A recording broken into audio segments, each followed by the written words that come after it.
And they couldn't even send anybody to the council or a phone call. He's not here. Very I'm here. So how are you doing? He knows. Hi, I'm here. It's easier for me to just tell you what's here. So many years.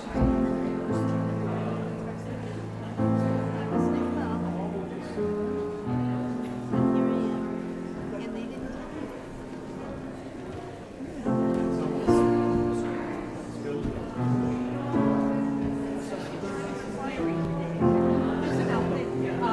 Okay, have your seat. Go get your seat.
As we find ourselves in a world with war once again happening, I'm sure breaking all of our hearts, committed to peace as we are.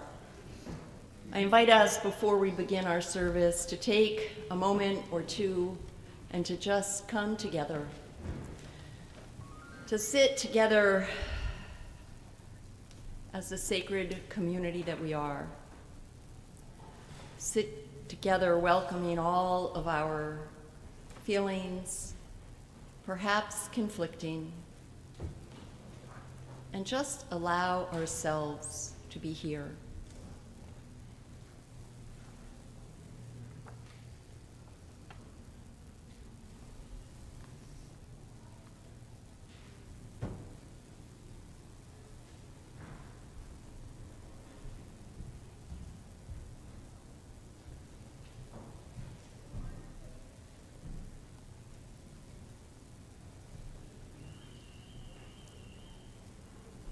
As war wages on, may there be peace in our hearts, and may there be peace in the world.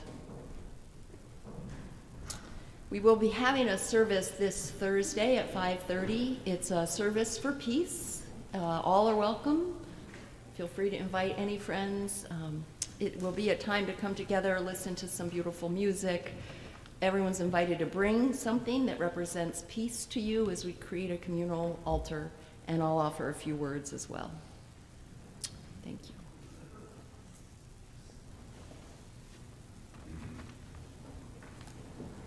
Good morning. Welcome to the First Religious Society Unitarian Universalist in Newburyport, Massachusetts. I am Serena Conready, and I have the privilege of being your worship associate this morning. I am honored to speak to you about my spiritual journey and be heard. Thank you, Reverend Rebecca, for this opportunity.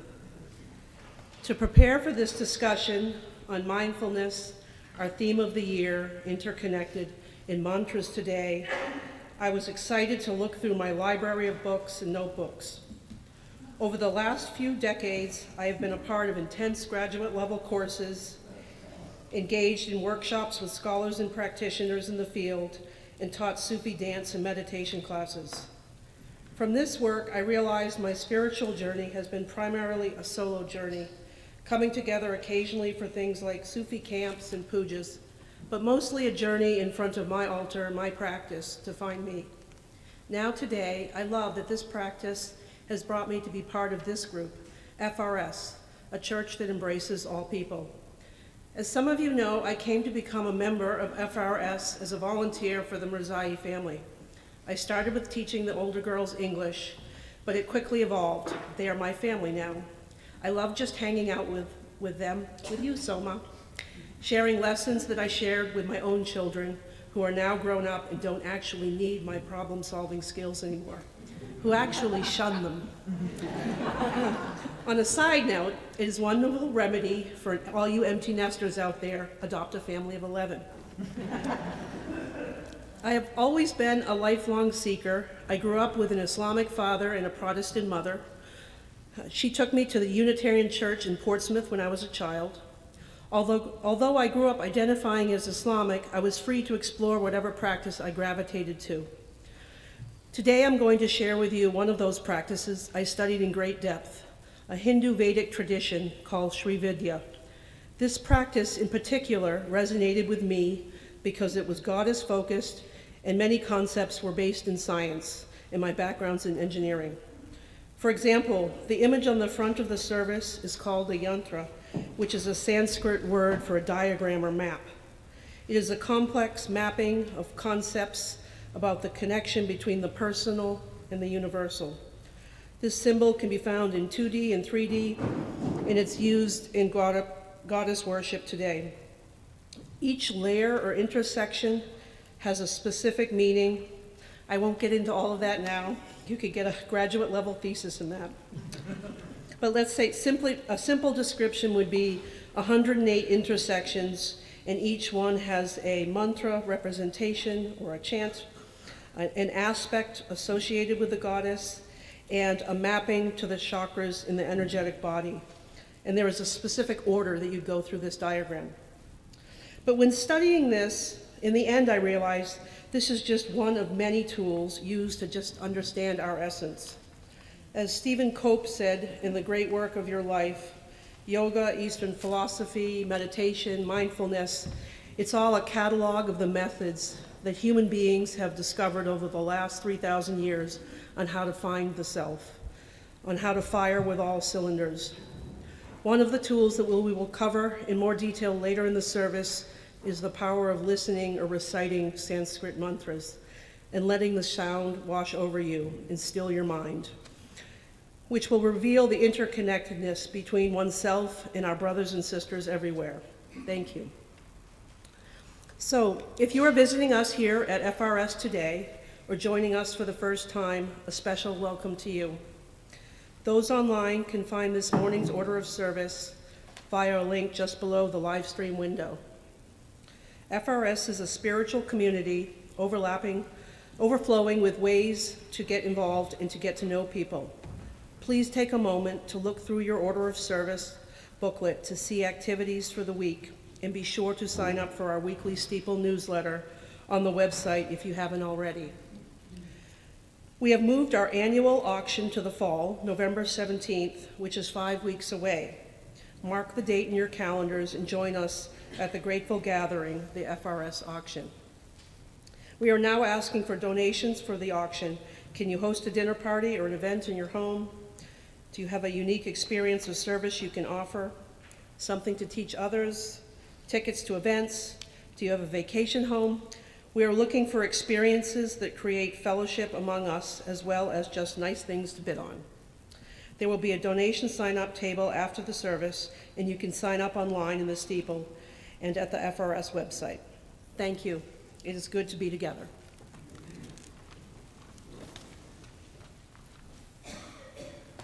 Thank you, Serena.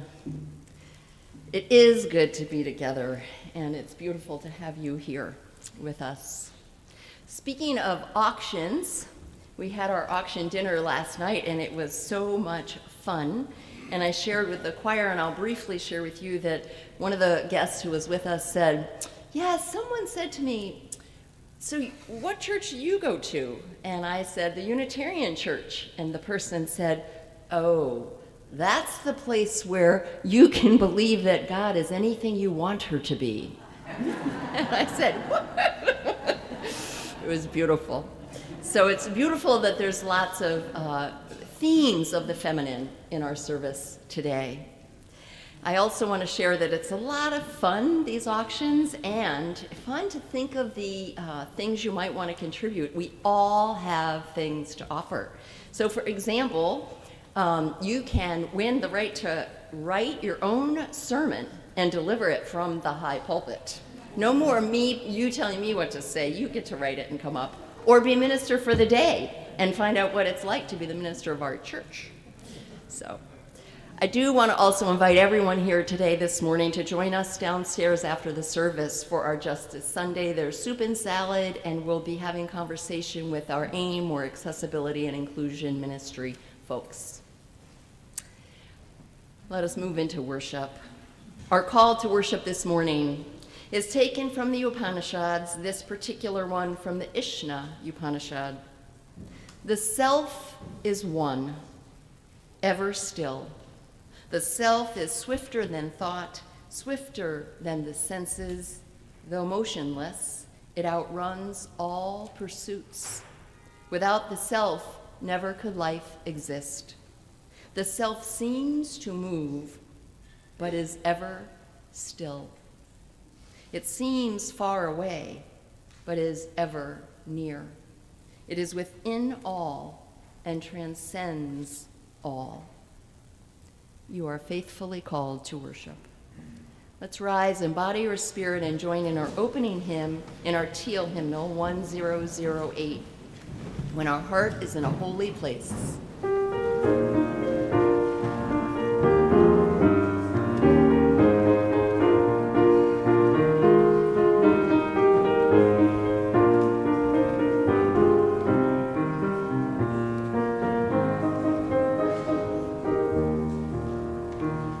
In our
join in saying our chalice lighting words as Soma lights the chalice.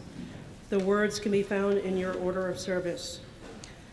We gather this hour as people of faith, with joys and sorrows, gifts and needs.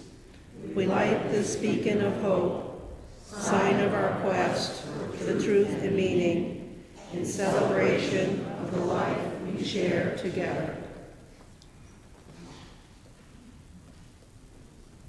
Please be seated. Each week, we also light 2 candles of peace, representing 2 places on earth that need peace. And as I say, every Sunday we know there are countless numbers of places on earth that need peace. These 2 we especially hold close in this service and through the week ahead. After I share what they represent, I'll invite you to respond with the word peace in 3 languages: peace, sol, shalom. Our first candle this morning is lit for the Middle East, for all of the people who there are being devastated by everything that is happening. We pray for peace in our own hearts and in this world, remembering that peace starts within us and finding the courage to bear witness to the pain that people are living with. To this we respond, peace, sol, shalom. Our second candle this morning is lit as an invitation for each of you, each of us, to call to our hearts and minds a particular place on this beloved earth that is meaningful and important to you, that needs peace. It may be a country, a home, a street.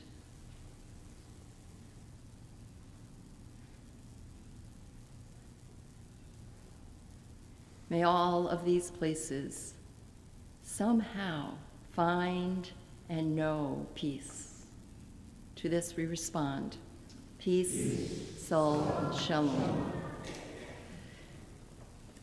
Please rise again in body or spirit, and let's join our voices in our affirmation of faith, followed by the doxology. Love is the doctrine of this church. The quest of truth is its sacrament, and service is its prayer. To dwell together in peace, to seek knowledge in freedom, to serve humankind in fellowship, to the end that all souls shall grow into harmony with the divine. Thus do we covenant with each other and with God.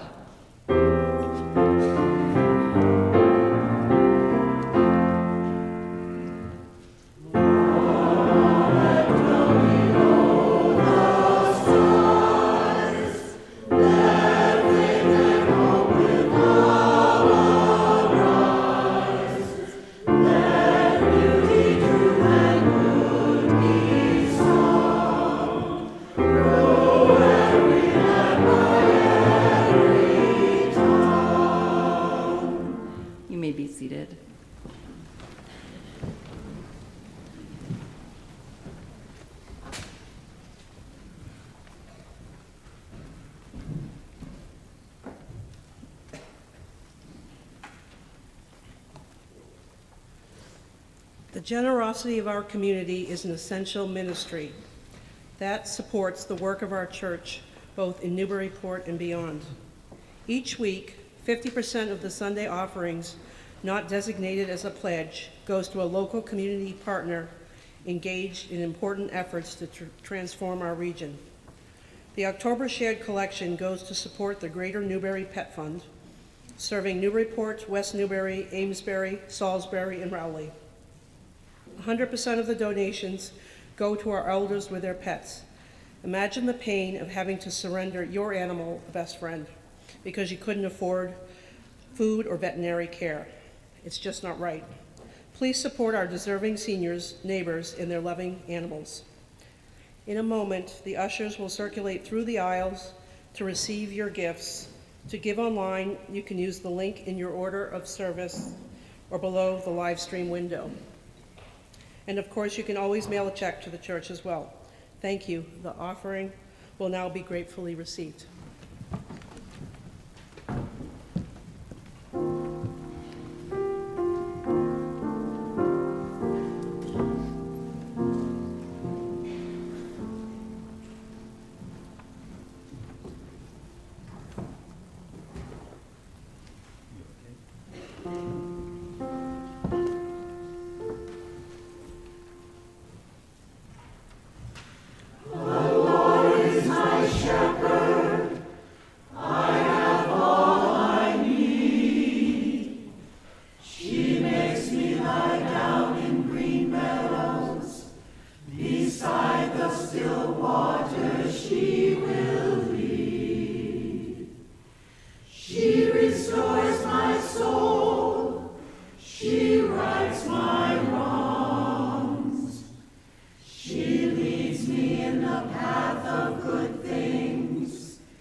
Thank you, choir. Beautiful. Let's sing our children now to Young Church with number 413, Go Now in Peace.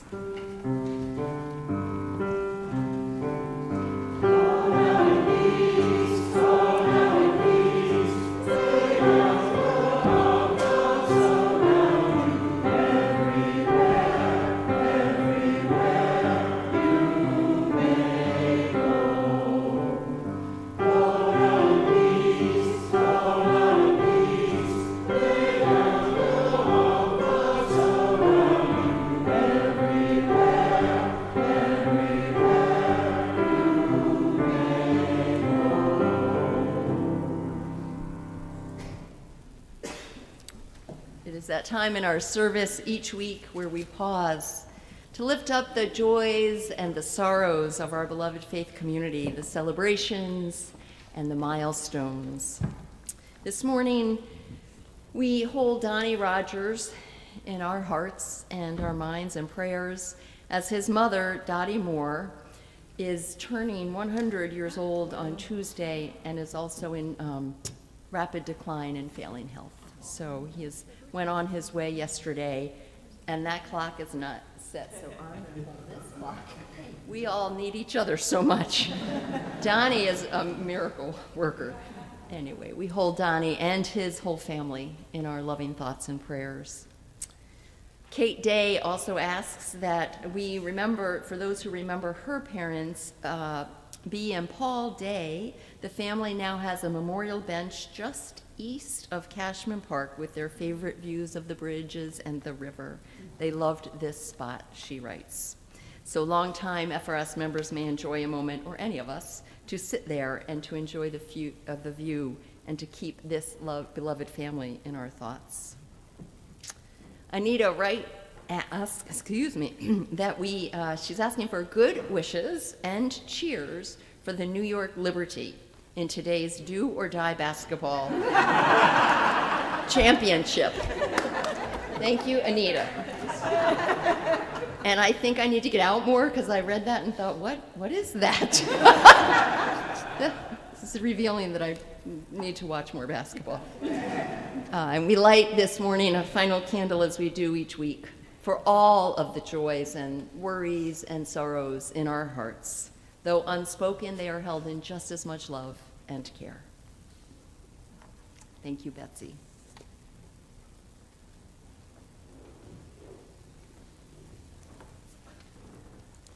The use of mantras. What is a mantra?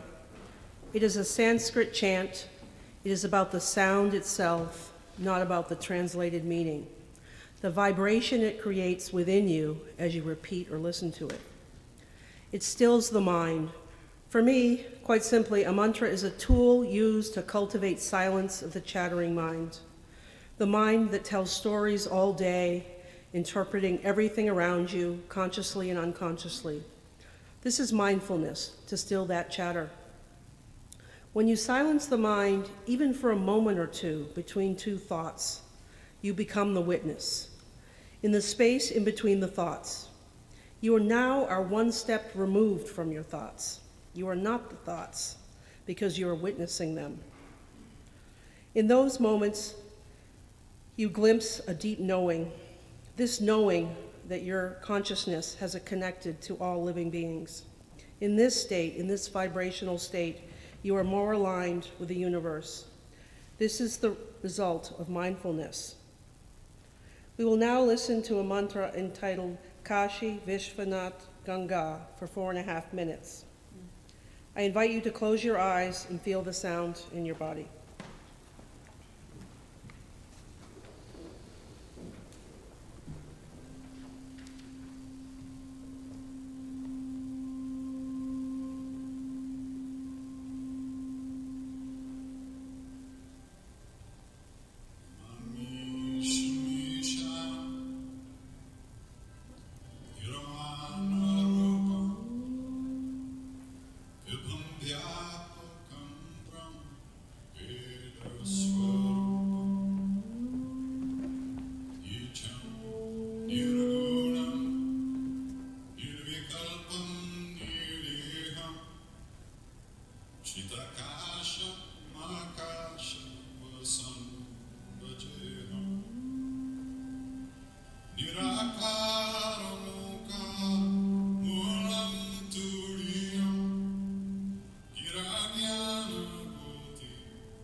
A reading, an excerpt from the book entitled The Mind Overlay. Cultivating silence is the foundation of a meditation practice. In some ways, most of the spiritual practices are in support of cultivating silence. This is an endless quest of moving into deeper levels of our own being, accessible only through the training of our mind to become still and observe each moment. Rumi describes silence as the language of God. This is a powerful statement to contemplate. We can say that silence is the absence of sound, or more accurately, the absence of noise. Silence is actually what is left when we quiet our mind. When we silence our inner dialogue, we open to the music, the vibration of creation as it lives in us and around us, emanating from the natural world. As humans, we have the free will to be in harmony with nature or to be separate from nature. Our mental constructs create a false sense of separateness that is the foundation for all human suffering. This false sense of separateness leads to many of our deepest psychological challenges as well as our destructive relationship with Mother Earth. We are a drop of water inside the ocean of consciousness. Our thoughts create the illusion of separation. Once we cultivate the silence within, we become aware that we are both the ocean and the drop, inseparable from what the writer calls unity consciousness. Only our thoughts create the illusion of being separate. Long before we can cultivate the unity consciousness, there are many levels of awareness to harness and explore as we practice mindfulness. All of these are experiences as we become more aware of our thought process, and we look to understand and shape our thinking mind and the emotions that it creates. One of the tools that can be used to practice mindfulness is repeating or listening to mantras, as we just experienced.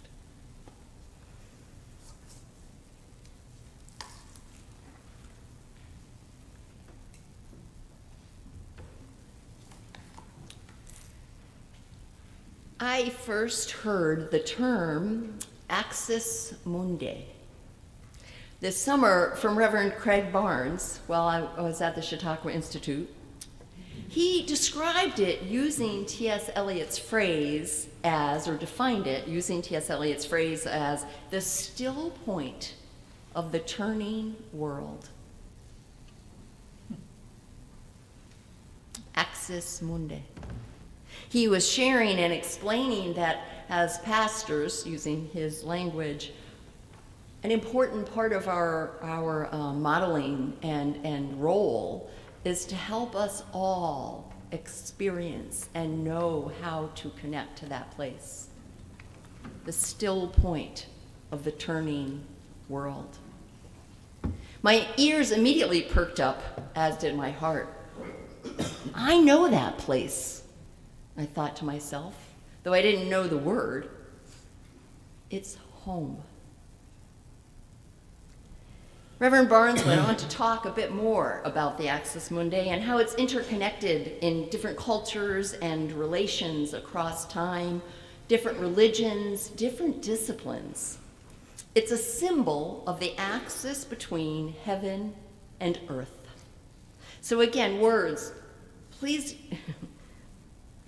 What I love about mantras, among many things, is that it's beautiful to not have an attached meaning to words, because boy, does that get in our way, right? So heaven and earth, woo. And I'll say more about this later, but imagine this, right, that we all live on a horizontal level. The horizontal level is things like talking here right now, being aware of what's happening around us. And there is also a vertical axis. There's also this axis mundi within us. And in different cultures, they'll talk about, connecting our roots into our ancestors in the earth, or connecting to the aspirational sense of above all pain and suffering as a place of unity in the heavens. So I invite you to set aside your understanding of words or preconceived notions and just let this speak to your heart. So this axis between heaven and earth, I left that particular service with a desire to know more about this. And what I learned fascinated me. As I said, Axis Mundi is talked about in most of the world religions using different terms. Again, essentially is the connection between heaven and earth. It is incorporated into architecture. It is reflected in nature. It's woven through most cultures, including, for example, the Greek civilization. It is interconnected to and part of most disciplines and worldviews. In astronomy, axis mundi is the Latin term for the axis of the earth, between the celestial poles. In other places, it's called the tree of life. It's called the center of the earth, the world axis, the world pillar. It is portrayed in Da Vinci's painting, The Vitruvian Man. That's what that is. I didn't know that. Some cultures describe it as a cosmic mountain. In Japan, it's Mount Fuji. In the Old Testament, it was Mount Zion. Mount Olympus in Greek mythology, the Black Hills from the Sioux. Other cultures visualize the axis mundi as a column or a pillar, while others see it as an image, as I said, of a tree.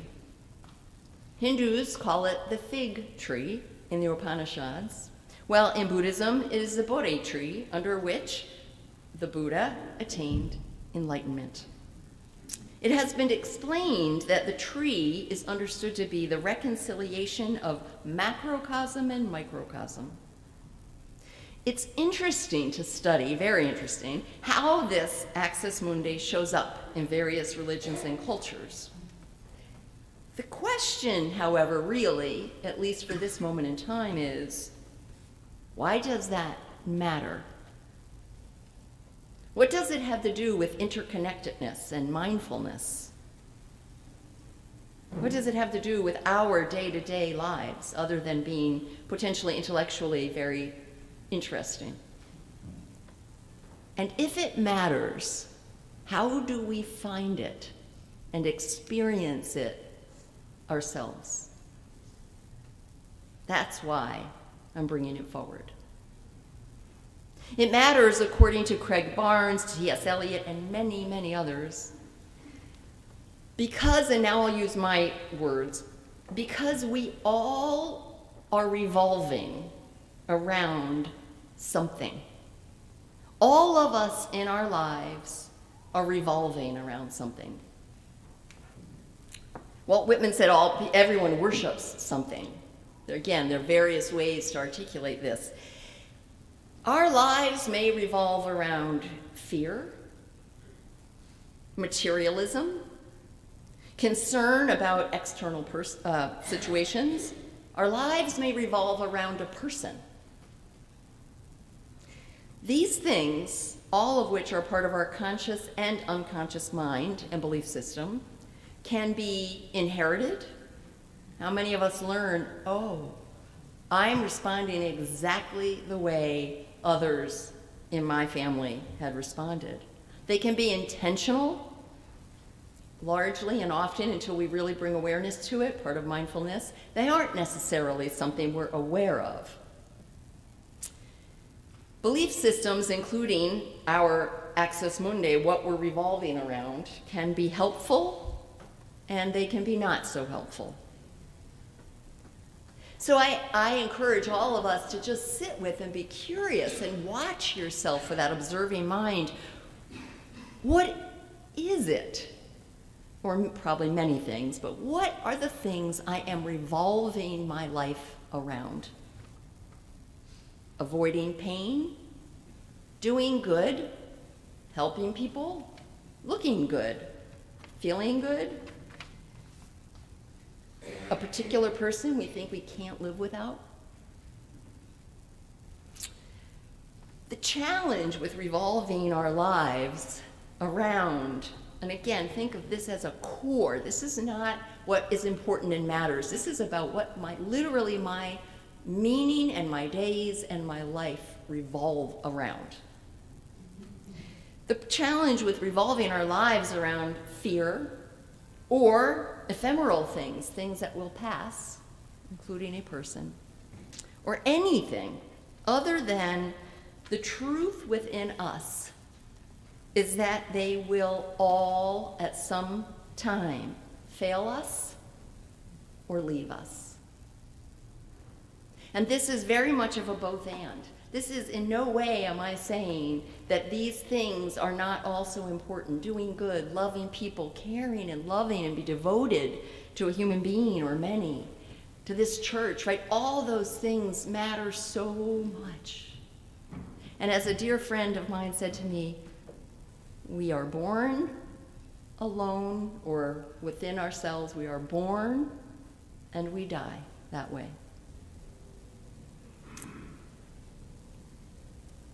Change is the only constant. So the Access Mundi is the place within us that will never, ever leave us, as long as we are alive, at least. And conversations about anything beyond that is another conversation, whether it's the universe or energy or heaven. But we know that at least for as long as we are alive, it will never leave us. This is part of why people will say, oh, what is, like, wherever you go, there you are. I moved to find the meaning of my life.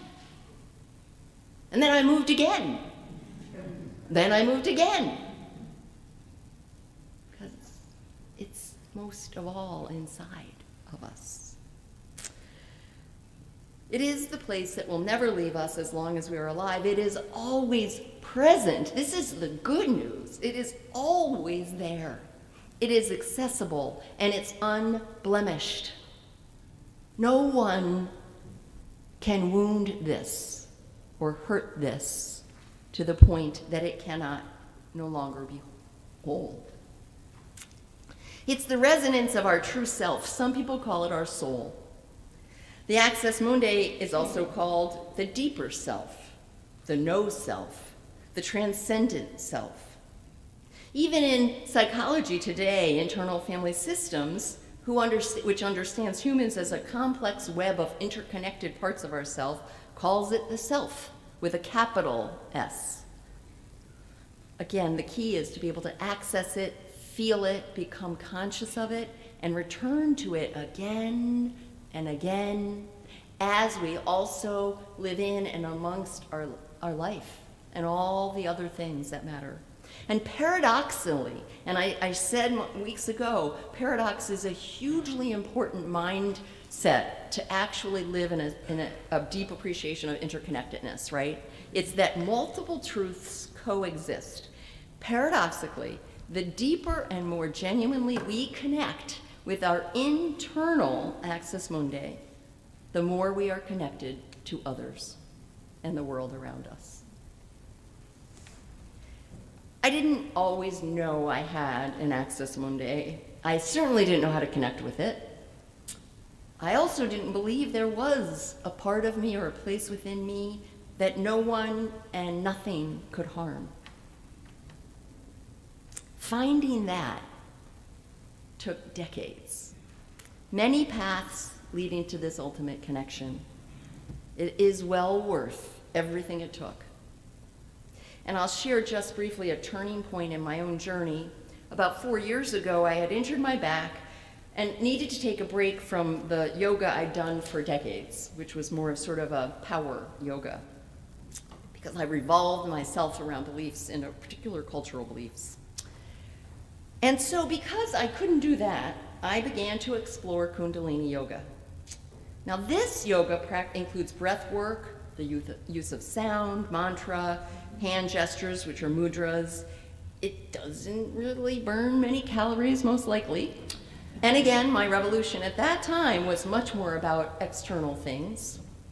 But the gift that the universe offered me was that I had no choice. If I wanted to practice yoga, I was going to have to go into this new school of yoga. I started it and never left, and I can't tell you the gifts it has given me because it has allowed me to find that center, vertical axis, this axis mundi within me. In that practice, I found my voice, literally. As some of you may know or remember, I play the harmonium, an Indian musical instrument. Sound, in my case, it is through Garamukhi, which is through the Sikh tradition, which we'll have a service about in November.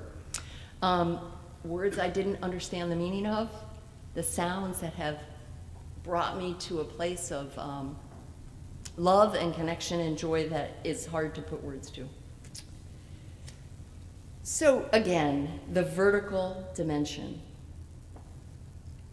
So Eckhart Tolle says, you enter this vertical dimension by becoming present. As you become present, the stream of thinking subsides and it's replaced with awareness. You know who you are, but that's it. And that's all you need to know. If we can access that for a moment, a few times a day, it will change our experience of what it means to be here. Sound is certainly not the only path to connect with this. You may resonate, athletes can find it in their sport. Gardeners in gardening, others in stillness or quiet. Some people have mystical experiences where the veil of illusion of separateness is dropped. A friend of mine talks about being on the subway in New York City, and for this moment that lasted about 2 minutes, all that went away, and she was overcome by realizing we are all connected in ways that normally are not visible. Some people have those experiences. Great joy, laughter, and play can also connect us to this still point within us. Babies can connect us, puppies. And something many people don't talk about, times of great tragedy, crisis, pain, also can bring us to that experience of stillness within us. People will say to me, somehow I knew it was going to be okay. Or they talk about how time stands still and they felt a peace in the middle of the worst atrocity or tragedy. So whatever or however this happens, accessing our own axis mundi requires us to override, set down our thinking so that we may experience or know this place of wholeness and interconnection. As we detach from others and all we believe we know, we find our home, the still point in a turning world, as T.S. Eliot said. We realize for a moment there is nothing that must be done. And from there, everything happens. And once we find that place, we can always return to it again and again. And we begin to live, truly live, and be present in this interconnected world, internally and externally, of which we are an essential part.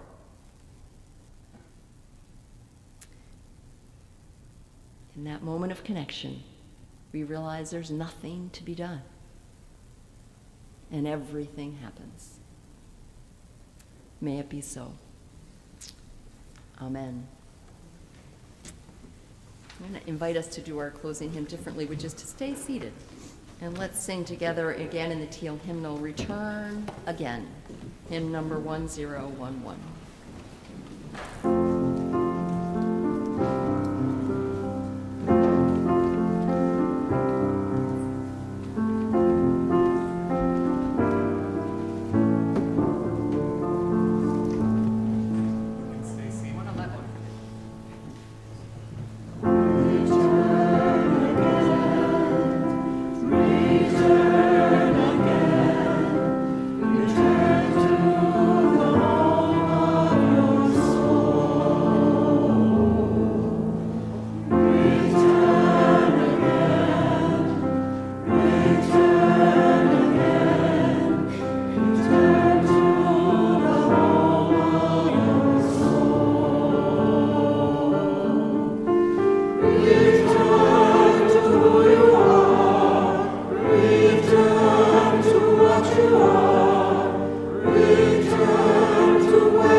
Please rise in body or in spirit, and let's join in our unison benediction as Serena extinguishes the chalice. May the love which overcomes all differences, which heals all wounds, which puts to flight all fears, which reconciles all who are separated, be in us and among us now and always. Before I offer our closing blessing, which is actually a poem written by our own Jean Lambert entitled Elemental, I want to remind us everyone's invited to join us downstairs for soup and salad and important beloved conversation about accessibility and inclusion.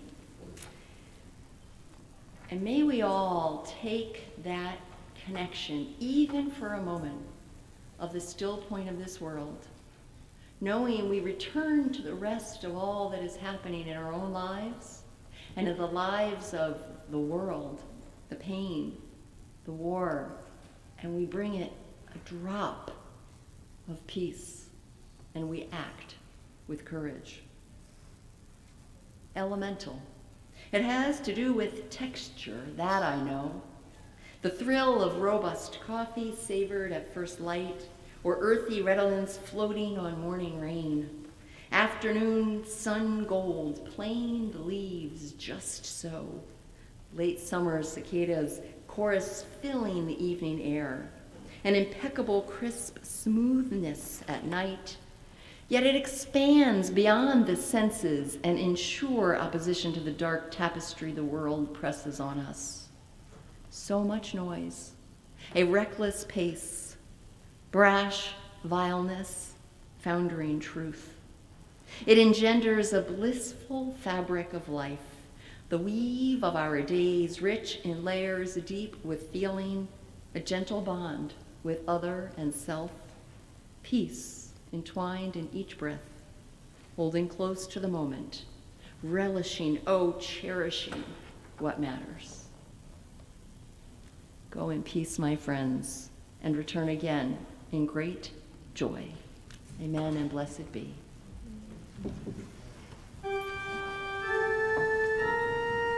Thank you.